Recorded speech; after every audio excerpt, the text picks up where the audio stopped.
N6 ಸಬ್ ಡಿವಿಷನ್ನಿನ ಕಾಮಾಕ್ಷಿ ಪಾಳ್ಯ ನಮಗೆ ಬರುವ ಈ ಒಂದು ರಸ್ತೆ ಏನು ಸುಂಕದಕಟ್ಟೆ ಪೈಪ್ಲೈನ್ ರೋಡ್ ಏನಿದೆಯಲ್ಲ ಗೈಲ್ ಕಂಪನಿ ಹತ್ರ, ಇದು ಇವರ ಕೆಲಸ ಮಾಡಿಸುವ ಒಂದು ರೀತಿ. ಈ ಕೆಲಸಕ್ಕೆ ಯಾವ ರೀತಿಯಾಗಿ ಅನುಮೋದನೆ ಸಿಕ್ತು, ಯಾವ ರೀತಿಯಾಗಿ ಇನ್ಸ್ಪೆಕ್ಷನ್ ಮಾಡಿದ್ರು, ಯಾರೆಲ್ಲ ಸೈನ್ ಮಾಡಿದ್ದಾರೆ ಈ ಬಿಲ್ಲಿಗೆ, ಅವರೆಲ್ಲರೂ ಹೊಣೆಗಾರರೇ. ಈ ಕೆಲಸವನ್ನು ಬಹುಖ್ಯಾತಿಯ ಏಷ್ಯನ್ ಫ್ಯಾಬ್ಟೆಕ್ ಕಂಪನಿ ಕೇಬಲ್ ಲೇಯಿಂಗ್ ಮಾಡಿರ್ಬೋದು. ಯಾಕಂದರೆ ಈ ರೀತಿಯ ಕಳಪೆ ಕಾಮಗಾರಿಗಳು ಮಾಡುವ ಏಕೈಕ ಕಂಪನಿ ಅಂದರೆ ಅದು Asian ಫ್ಯಾಬ್ಟೆಕ್.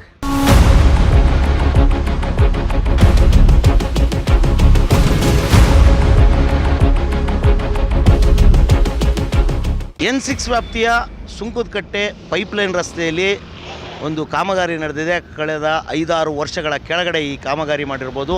Cable laying AB cable laying ಮಾಡಿದ್ದಾರೆ, ಸೆಕೆಂಡ್ರಿ AB ಕೇಬಲ್ ಲೇಯಿಂಗು. ಈ ಕೆಲಸನ ಸರಿಯಾಗಿ ಮಾಡಿದಾರೋ ಇಲ್ವೋ ಅಂತ ನಾವು ಇವತ್ತು ಫ್ಯಾಕ್ಟ್ ಚೆಕ್ಕಿನ ಮುಖಾಂತರ ಬಂದು ನೋಡಿದಾಗ ವಿದ್ಯುತ್ ವಾಣಿ ಫ್ಯಾಕ್ಟ್ ಚೆಕ್ಕಿಗೆ ಕಾಣಿಸಿದ್ದು ಒಂದು ಕಳಪೆ ಕಾಮಗಾರಿಯ ಪ್ರತ್ಯಕ್ಷ ದರ್ಶನ.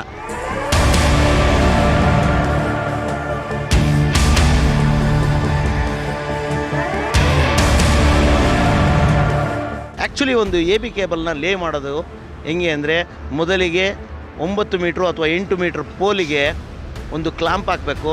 ಪೋಲ್ ಕ್ಲಾಂಪ್ ಹಾಕಿ ಅದಕ್ಕೆ ಸಸ್ಪೆನ್ಷನ್ ಹಾಕಿ ಅದನ್ನು AB ಕೇಬಲ್ನ ಲಾಕ್ ಮಾಡಿ ಹಿಡಿದಿಡಬೇಕು. ಅಂದರೆ ಆ ಕಡೆ ಈ ಕಡೆ ಅಲ್ಲಾಡ್ದಿದ್ದಂಗೆ, ಹಿಂದೆ ಮುಂದೆ ಆಗಲಿದ್ದಂಗೆ ಸೇಫ್ಟಿ ವೈಸು ಅದು ಆ ಥರ ಲೇಯಿಂಗ್ ಮಾಡಬೇಕಾಗಿತ್ತು.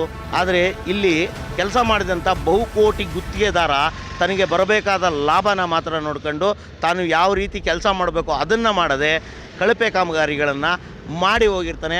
ಆದರೆ ಜವಾಬ್ದಾರಿಯುತ ಬೆಸ್ಕಾಂ ಅಧಿಕಾರಿಗಳು ಇದನ್ನು ನೋಡ್ಕೊಂಡು ಯಾವ ರೀತಿಯಾಗಿ ಕೆಲಸ ಮಾಡಿದ್ದಾರೆ ಅನ್ನೋದನ್ನು ನೋಡ್ಕೊಂಡು ಅವರಿಗೆ ಬಿಲ್ ಪೇಮೆಂಟ್ ಮಾಡಬೇಕಾಗಿತ್ತು.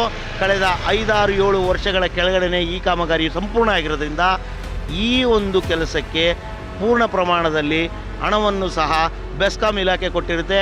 ಆದರೆ ಇಲ್ಲಿ ಪ್ರಾಮಾಣಿಕವಾಗಿ ಕೆಲಸ ಆಗಿದೆಯೋ ಇಲ್ಲೋ ಅನ್ನುವಂಥ ಸೂಪರ್ವೈಸಿಂಗ್ ಯಾವೊಬ್ಬ ಅಧಿಕಾರಿನೂ ಮಾಡಿಲ್ಲ ಇವತ್ತಿನವರೆಗೂ.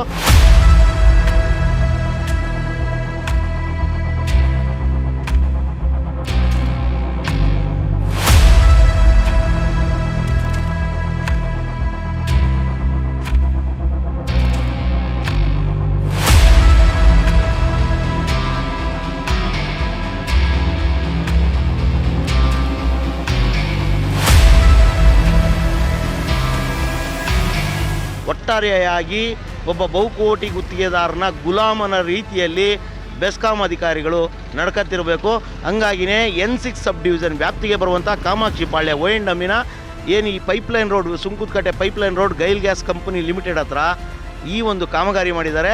ಇದೊಂದು ಸಂಪೂರ್ಣವಾಗಿ ಕಳಪೆ ಕಾಮಗಾರಿ. ಮತ್ತು ಯಾವ ಒಂದು ಕೆಲಸ ಮಾಡಿದ್ದಾರೆ ಗುತ್ತಿಗೆದಾರ, ಅವನು ಸಂಪೂರ್ಣವಾಗಿ ಕಳಪೆ ಕೆಲಸ ಮಾಡಿ ಸರ್ಕಾರಿ ದುಡ್ಡನ್ನು ಲೂಟಿ ಮಾಡಿದ್ದಾನೆ ಗುತ್ತಿಗೆದಾರ.